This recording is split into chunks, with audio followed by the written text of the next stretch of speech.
바로 전주에 그 주일을 종려주일이라고 하죠. 그렇게 부르는 이유는 예수님께서 자신의 사명이며 또 세상을 변화시킬 십자가를 감당하기 위해서 예루살렘으로 들어오시는 그날을 우리들이 기억하고 기념하는 날로 삼은 것이 바로 종려주일입니다. 예수님께서 예루살렘에 들어오실 때에 많은 백성들이 호산나 호산나를 외치죠. 호산나의 의미는 바로 주님 우리를 구원하소서입니다.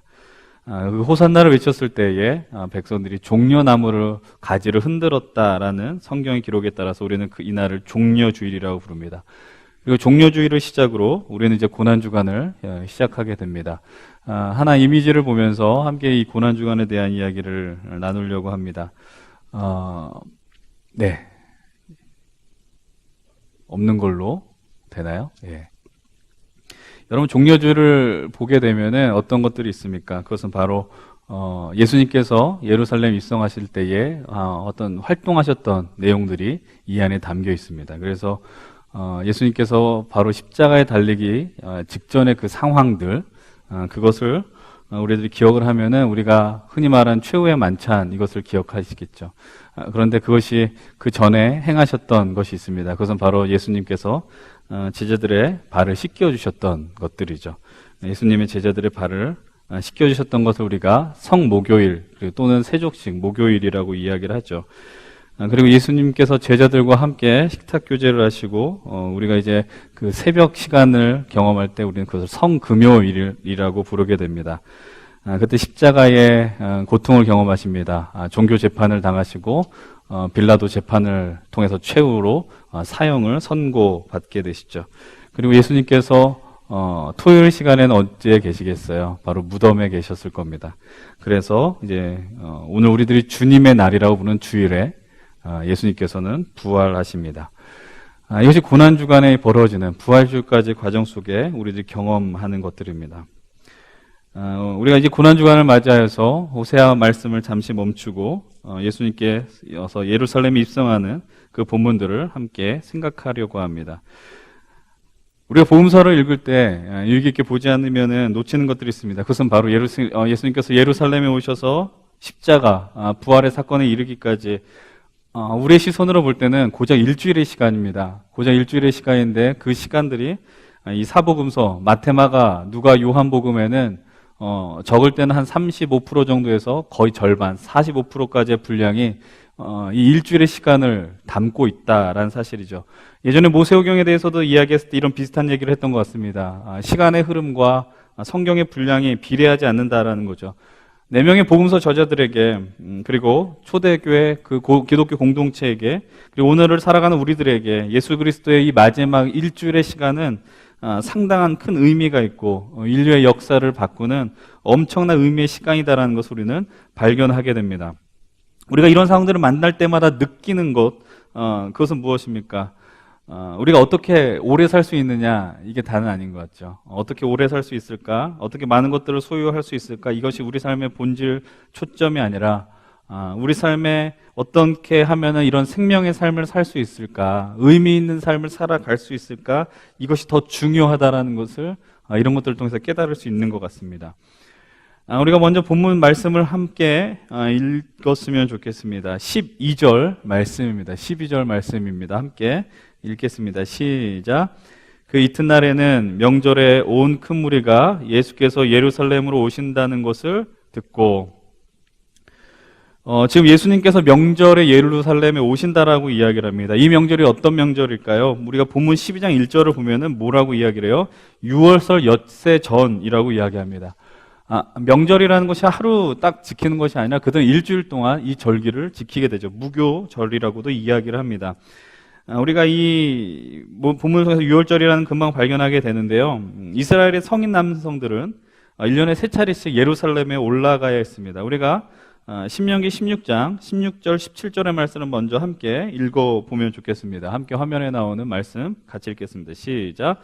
너희 가운데 모든 남자는 1년에 3번 곧 무교절과 칠칠절과 초막절에 내 하나님 여호와께서 택하신 곳에서 여호와를 배웁되 빈손으로 여호와를 배웁지 말고 각 사람이 내 하나님 여호와께서 주신 복을 따라 그의 힘대로 드릴지니라. 무교절과 77절 초막절이라고 이야기하죠. 이것들을 다르게 부르면 유월절, 맥추절 좀 오순절이라고도 부르고, 또 이제 초막절은 장막절이라고 부릅니다. 이 모든 절기들은 이스라엘의 광야 생활, 출애굽 생활과 연결이 되는 절기들입니다. 그들의 고난과 어려운 환경 속에서 하나님이 그들에게 은혜를 베풀어 주셨고, 또 먹여주셨고 입혀주셨다라는 것을 기억하기 위해서 이스라엘 백성들이 이 절기를 지키는 것이죠. 그래서 하나님께서 이날을 특별히 지정하셔서 모든 성인 남자들이 이날 예루살렘에 올라와서 하나님을 예배하게 하였습니다. 그런데 오늘 예수님이 올라오는 명절은 특별히 유월절입니다. 여러분, 유월절은 어떤 날을 기념하죠?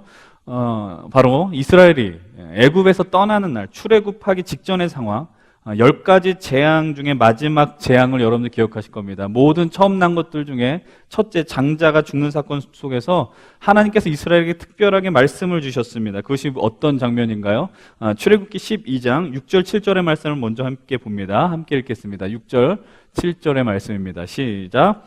이달 열 나흔 날까지 간직하였다가 해질 때에 이스라엘 회중이 그 양을 잡고 그 피를 양을 먹을 집 좌우 문설주와 임방에 바르고, 양을 잡으라고 이야기합니다. 양을 잡아서 그 피를 어떻게, 문설주 위에, 그러니까 문 위아래 좌우에 그것을 피를 뿌려라라고 이야기를 하시죠. 이어서 13절 말씀입니다. 함께 13절도 읽겠습니다. 화면에 나온 말씀 함께 읽도록 하시죠. 시작. 내가 애굽 땅을 칠 때에 그 피가 너희가 사는 집에 있어서 너희를 위하여 표적이 될지라. 내가 피를 볼 때에 너희를 넘어가리니 재앙이 너희에게 내려 멸하지 아니하리라. 내가 애굽 땅을 칠 때에 어떻게, 피가 그것을 어떻게 하냐라고 이야기를 합니까? 바로 표적이 된다라고 이야기합니다. 사인이라는 것이죠. 하나님께서 문에 발라진 피를 보게 될 때에 뭐라고 말씀하십니까? 내가 너희를 넘어간다라고 이야기합니다. 재앙 내리지 않겠다, 심판하지 않겠다라고 약속을 해주십니다. 그래서 이날을 유월절이라고 부르는 거예요. 그 유자와 월자가 한자로 넘어간다라는 의미가 있기 때문이죠. 우리는 이 유월절을 영어로 패스오버라고 이야기합니다. 심판이 넘어갔다라는 것이죠. 그리고 이것이 이스라엘 광야와 제사제도뿐만 아니라 우리의 구원의 역사와도 깊게 연관이 됩니다.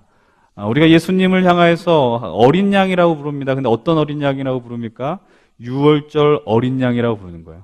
예수 그리스도의 피가, 예수 그리스도의 죽으심이 우리에게 임하게 될 심판을 넘어갔다라는 것이죠.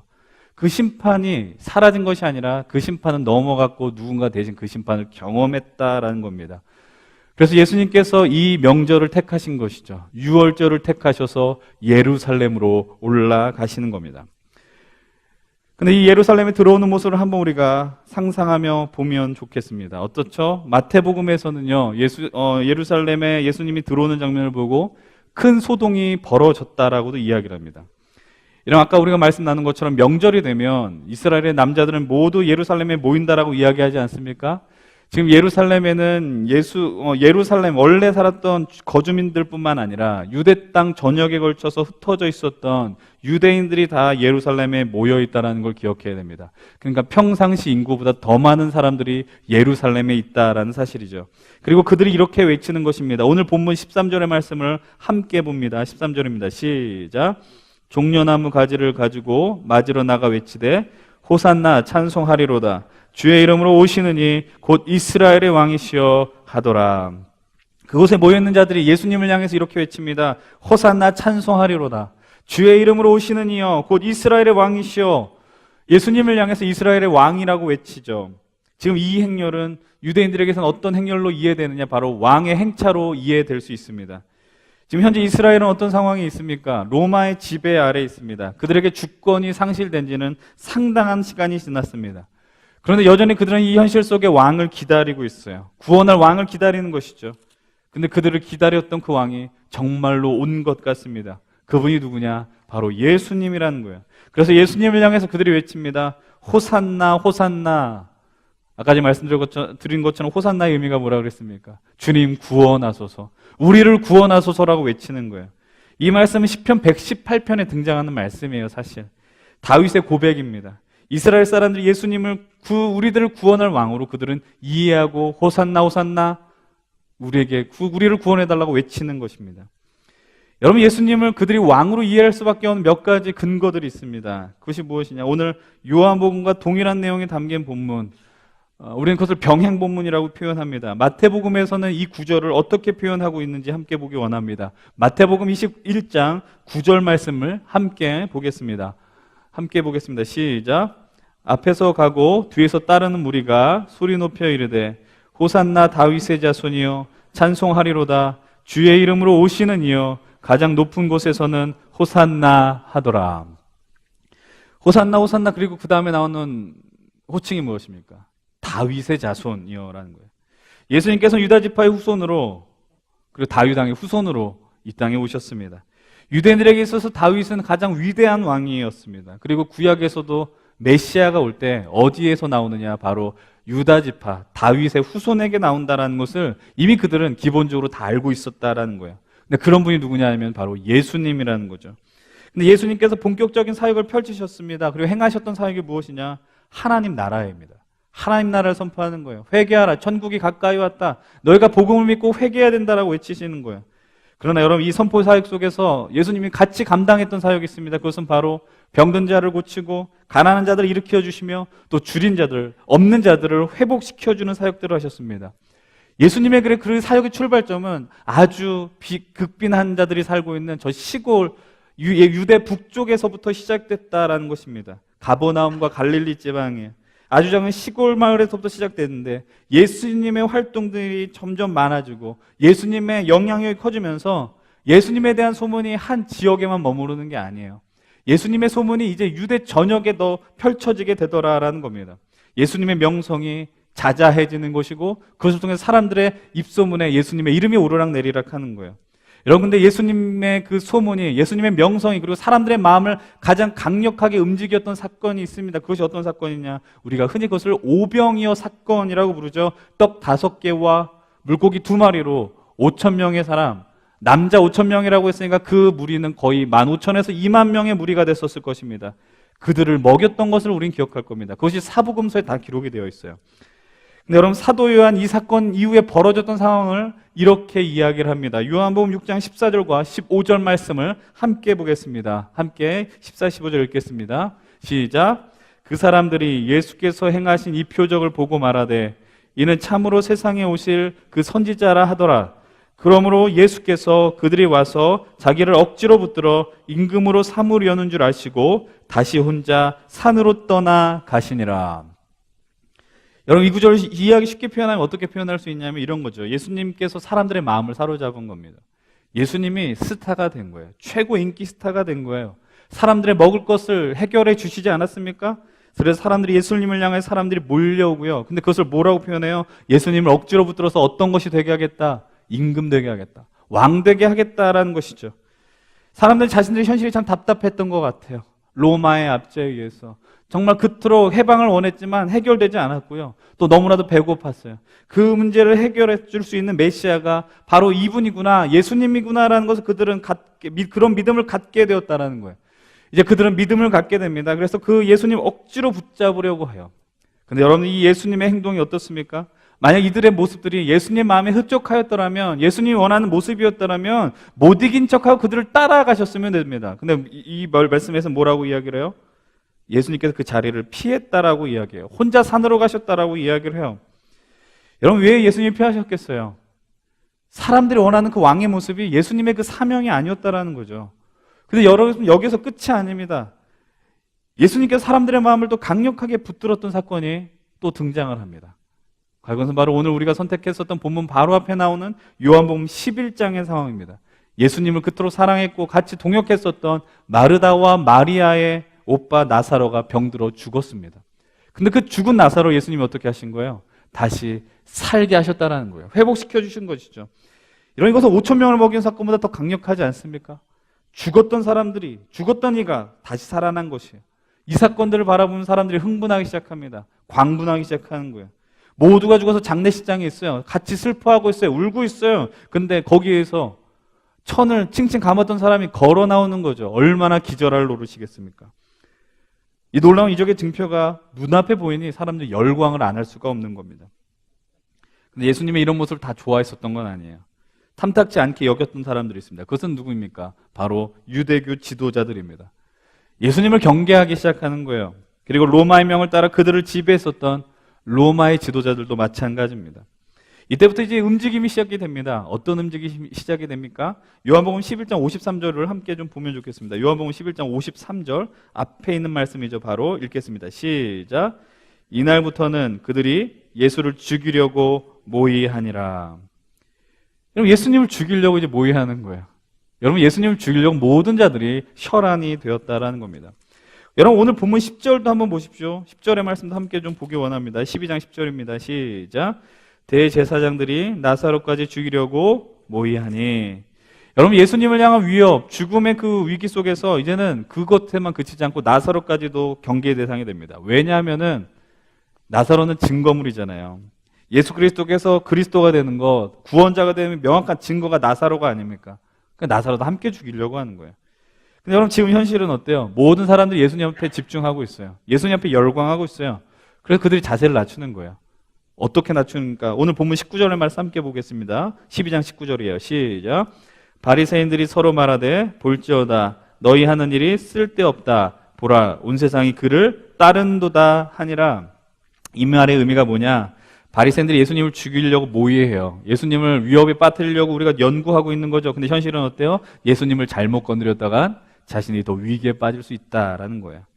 자칫 잘못하면 한 방 훅 가게 된 상황이다라는 것이죠. 그러니까 서로 이렇게 이야기하는 겁니다. 우리의 계획이 쓸데없는 짓이다라고 이야기를 해요. 여러분, 이 모습을 보면 여러분 어떻습니까? 여러분들이 이 자리에 함께하는 여러분 예수님의 제자, 12제자라면 여러분 어떨 것 같아요? 많은 사람들이 내가 모시는 그 선생님을 향해서, 그리고 내가 그리스도로 고백한 그를 향하여서 열광하고 있다라면, 3년의 생활 동안 함께 보냈고 엄청난 일을 드러내시던 분들이 12명의 사람에게만 인정받는 게 아니라 이 수많은 무리들에게 인정받는 모습들, 아까 말씀드렸던 건 예루살렘이 소동하고 있는 거예요. 어마어마하게 정말 천지가 개벽할 정도로, 땅이 진동할 정도로 사람들은 예수님을 향하여 흥분해 있어요. 예수님을 향한 시선과 환호는 마치 자신들에게 임하는 것처럼 느껴졌을지 몰라요. 얼마나 어깨가 올라갔겠습니까? 얼마나 우쭐했겠습니까? 근데 우리는 이날로부터 일주일도 채 되지 않은 금요일 새벽, 금요일에 이 환호는 환호가 아닌 비난과 야유로 바뀌었다는 것을 우리는 말씀을 통해 확인하게 됩니다. 예수님께서는 예수님의 제자, 이 가로 출신의 그 유다는 예수님을 은삼십의 지도자들에게, 종교 지도자들에게 넘겨버립니다. 그 이후 예수님은 종교 재판에 넘어가게 되고 로마의 법정으로 넘어가게 됩니다. 그때 우리가 잘 알고 있는 로마 총독, 유대 총독이 누굽니까? 빌라도예요. 빌라도가 재판을 해야 됩니다. 유대인들에게는 사형권이 없었습니다. 빌라도가 사형을 언도해야만 예수님을 죽일 수 있었습니다. 그래서 유대교 지도자들이 유대 총독인 빌라도를 향해서 압박을 가하는 거예요. 저 사람을 죽여라, 사형 언도를 내려라고 이야기합니다. 그때 명절이 되면 죄수를 풀어주는 전례가 있습니다. 전통이 있습니다. 우리로 좀 양심수 석방하는 것처럼 한 사람을 풀어주는 것이죠. 빌라도의 마음속에서 예수님을 풀어주고 싶었어요. 왜냐하면 예수님에게서는 죄를 찾아볼 수 없었기 때문이죠. 근데 그때 사람들의 반응이 어떠하였느냐? 마태복음 27장 20절로 23절의 말씀을 함께 우리가 읽도록 하겠습니다. 함께 20절부터 읽겠습니다. 시작. 대제사장들과 장로들이 무리를 권하여 바라바를 달라 하게 하고 예수를 죽이자 하게 하였더니 총독이 대답하여 이르되 둘 중에 누구를 너희에게 놓아 주기를 원하느냐? 이르되 바라바로 소이다. 빌라도가 이르되 그러면 그리스도라 하는 예수를 내가 어떻게 하랴? 그들이 다 이르되 십자가에 못 박혀야 하겠나이다. 빌라도가 이르되 어찌미냐? 무슨 악한 일을 하였느냐? 그들이 더욱 소리질러 이르되 십자가에 못 박혀야 하겠나이다 하는지라. 대제사장들과 장로들이 무리를 권했다라고 성경이 이야기합니다. 이 권했다란 말의 의미는 충동질했다라는 거예요. 선동시켰다라는 거예요. 가장 극악한 죄수가 그 당시에 누구였냐면 바라바라는 사람이었습니다. 아주 극악한 죄수였습니다. 그래서 사람들이 아무것도 없고 힘이 없는 예수님을 향해서 십자가에 못 박으라고 외치고 오히려 바라바를 풀어달라고 외치게 하는 것이죠. 이 상황이 빌라도는 이해가 되지 않는 거예요. 그래서 질문합니다. 누구를 풀어주기를 원하느냐? 사람들이 이야기합니다. 선동당한 사람들이죠. 바라바를 풀어주십시오. 빌라도가 또 묻습니다. 이가 무슨 악한 일을 했느냐? 23절에 뭐라고 표현합니까? 그들이 더욱 소리 질러 이르되 라고 이야기합니다. 여러분, 소리를 막 지르면 남의 것이 보이지 않습니다. 그렇죠?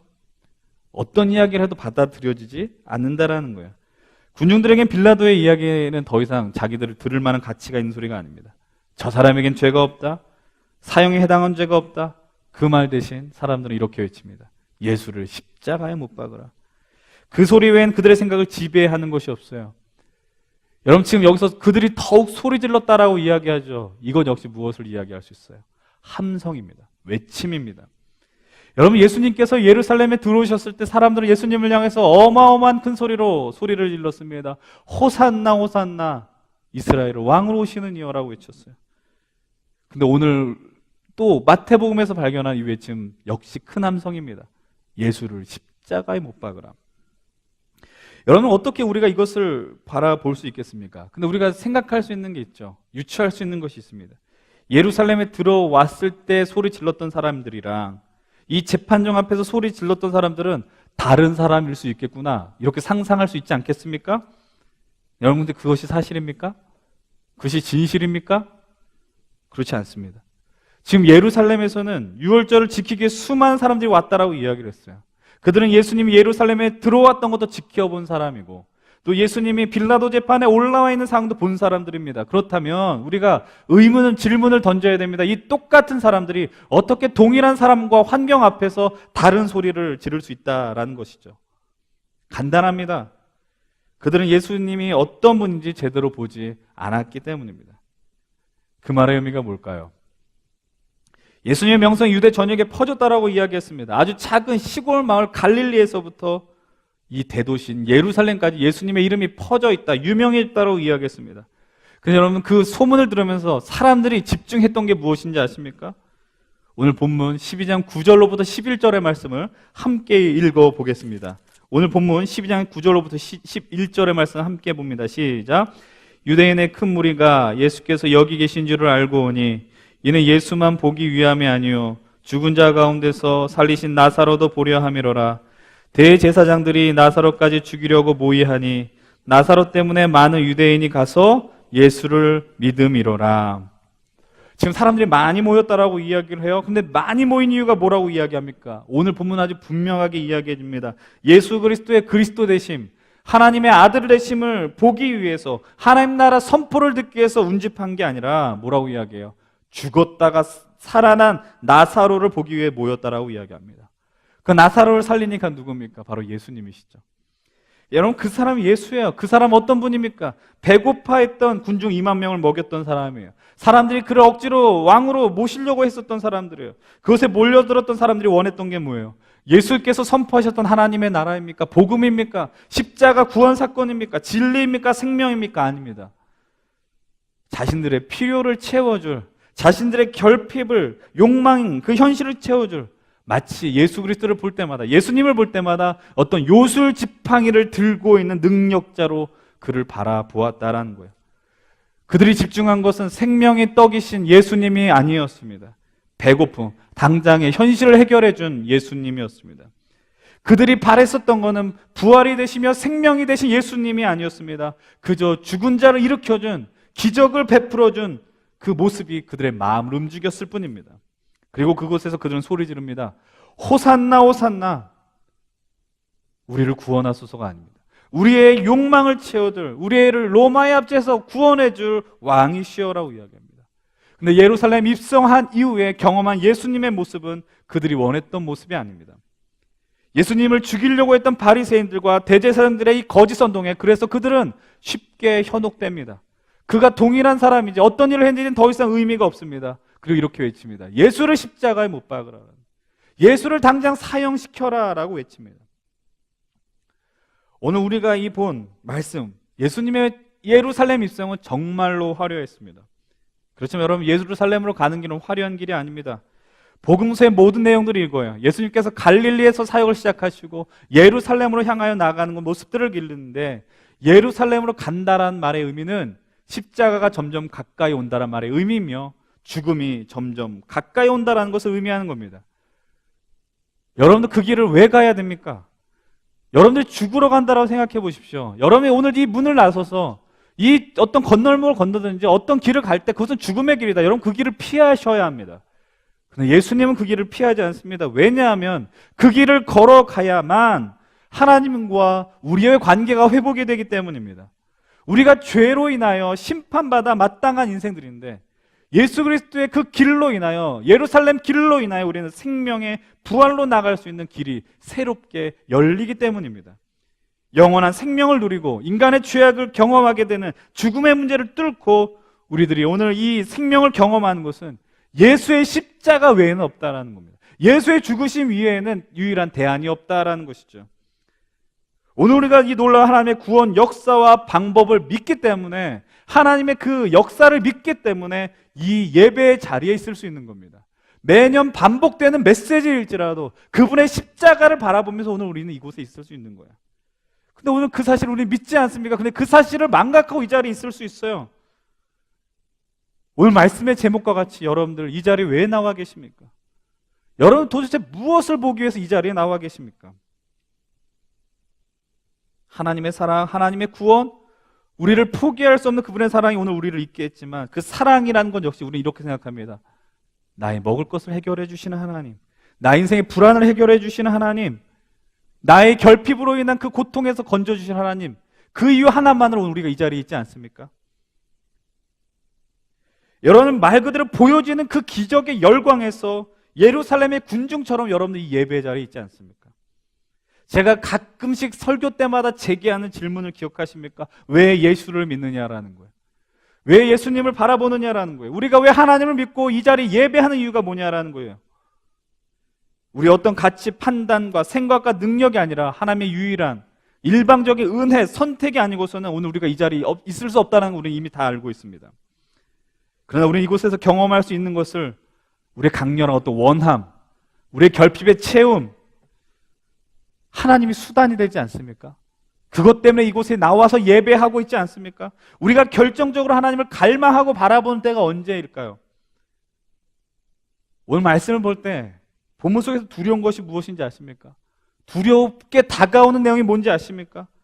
호산나 호산나 외쳤던 사람들이요, 일주일도 채 되지 않아서 짧은 시간 안에 예수님을 향해서 뭐라 그래요? 예수를 십자가에 못 박으라, 예수를 사형시키라라고 외침으로 변화되었다는 겁니다. 근데 그것이 우리와 상관없는 것일까요? 우리도 주님을 향해서 호산나, 우리를 구원해 주십시오라고 외쳐요. 근데 여러분, 하루아침에 우리들 변화될 수 있어요. 좋게 변화되는 게 아니에요. 예수를 버리겠다라는 거예요. 예수를 십자가에 못 박으라는 거예요. 예수와 따위 내가 믿지 않겠다라고 이야기하는 거예요. 그것이 오늘 우리의 이 모습과 없느냐라는 거예요. 오늘 이 시대 속에서 예수 그리스도의 그 이름이 모독당하고 더럽혀지는 것들이 누구로부터 비롯되었습니까? 예수 안 믿는 사람들이에요? 아니에요. 예수 안 믿는 사람들은 전혀 상관없습니다. 예수를 믿고 신앙인이라고 이야기하고 교회라고 하는 그 공동체들이 예수의 이름을 더럽히고 있다는 거죠.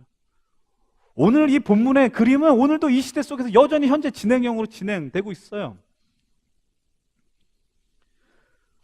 오늘 이곳에 함께 예배하면서 우리가 종료주일로 드리고 고난주간을 맞이한 여러분들에게 드리고 싶은 질문이 있습니다. 그리고 이건 저에게도 해당되는 질문입니다. 저는, 우리들은, 그리고 여러분들은 무엇을 보기에 이 자리에 나와 있습니까? 무엇을 보기에 이 자리에 나와 있습니까? 이 종료주일을 시작으로 우리가 고난주간을 맞이하면서 여러분들 왜 하나님을 예배하고 있습니까?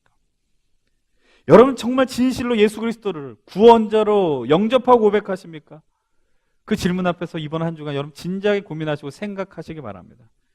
우리의 하나님의 은혜로 이곳에 서 있다라고 이야기합니다. 그러나 우리의 내면 어떤 부분에 어떠한 간절함이 오늘 우리로 하여금 이 자리에 있게 하는지 모릅니다. 근데 문제는 뭐냐면 그 간절함이 해소가 되면요, 우리는 이것을 또 떠날지도 몰라요. 그 간절함이 해소가 되면 하나님을 향한 시선이 상당히 많이 옅어지는 것을 우리는 많이 경험하였습니다. 그러지 않았어요? 고난이 올 때에, 어떤 중요한 시험이 있을 때에, 내가 어떤 중요한 진로에 관한 취업을 하거나 결혼에 문제가 있거나 인간관계에 문제가 있거나 중요한 기도 제목이 나와 있을 때 우리가 그분을 찾지 않습니까? 그런데 그 문제들이 해결이 되면 그분을 보는 게 쉬운 일이 아니게 되어버리는 것 같아요. 여러분, 이번 한 주간 우리의 믿음의 기본과 기초를 점검하는 시간이 되길 바랍니다. 우리가 어떤 인생들이어야 되느냐? 심판받아야 하는 자들입니다. 죽어야 마땅한 자들입니다. 그런데 예수 그리스도의 피로 인하여 그 심판이 넘어갔다라는 것을, 그리고 그분이 유월절 어린 양이 되었다는 것을 우리는 오늘 이 말씀 가운데서 또 발견하게 됩니다. 이 사실은 우리가 예수 그리스도의 십자가 사건을 오늘도 여전히 유효하다는 것을 기억하셔야 됩니다. 우리는 죄인이었습니다. 그러나 의인이 되었습니다. 의롭다 인정받게 되었습니다. 새로운 생명을 얻게 되었습니다. 우리가 죽음을 경험하고 심판을 경험해야 됩니다. 근데 그 심판이 넘어갔습니다. 패스 오버 했습니다. 그리고 우리로 하여금 새로운 생명의 길로 나아가도록 하나님께서는 그 길을 열어주셨습니다. 바로 예수 그리스도의 십자가로 인하여 열어주셨습니다. 여러분, 우리 그 길을 함께 가셔야 됩니다. 포기하지 말아야 됩니다. 여러분, 그 길을 걸어갈 때 우리의 마음속에 드는 여러 가지 생각들 중에 하나가 무엇이냐? 우리가 믿고 싶은 것만 믿는 거, 보고 싶은 것만 보고, 심하게 말씀드리면 우리의 허상을 따라 하나님을 보게 되는 겁니다. 그 하나님을 거부하셔야 돼요. 하나님을 거부하라는 게 아니라 내가 만든 하나님, 내가 믿고 싶은 하나님, 내가 보려고만 하는 하나님, 여러분, 그것은 복음이 아닙니다. 그건 믿는 게 아닙니다. 그렇게 믿게 되면은 장담컨대 우리는 이 믿음의 길에서 어느 순간 이탈하게 될 것입니다. 이제 우리는 이 복음과 생명의 길을 열어주신 하나님 앞에, 그리고 그분의 사랑 앞에 굴복하셔야 돼요. 그리고 이번 종료주의를 시작으로 시작되는 이 고난주간에 우리가 경험해야 되는 하나님의 구원 역사이며 우리들이 마땅히 감당해야 하는 일임을 기억하시기 바랍니다. 오늘 좀 많이 무거운 것 같네요. 여러분들 이 구원 역사를 믿으십시오. 진실로 믿으십시오. 그리고 이 땅에 우리의 숨이 다할 때까지, 여러분 주님 부르시는 그날까지 주님의 그 사랑을 의지하여서 이 믿음의 길을 담대히 살아나가시길 바랍니다. 우리의 힘으로 감당할 수 없습니다. 주님이 이미 우리에게 이루신 모든 구원의 역사 속에 우리가 그분을 온전하게 보면서 이 믿음의 길 속에 분명한 승리를 경험하시게 될 것을 우리가 함께 소망하며 함께 영원토록 살아나가기를 간절히 축원을 드립니다.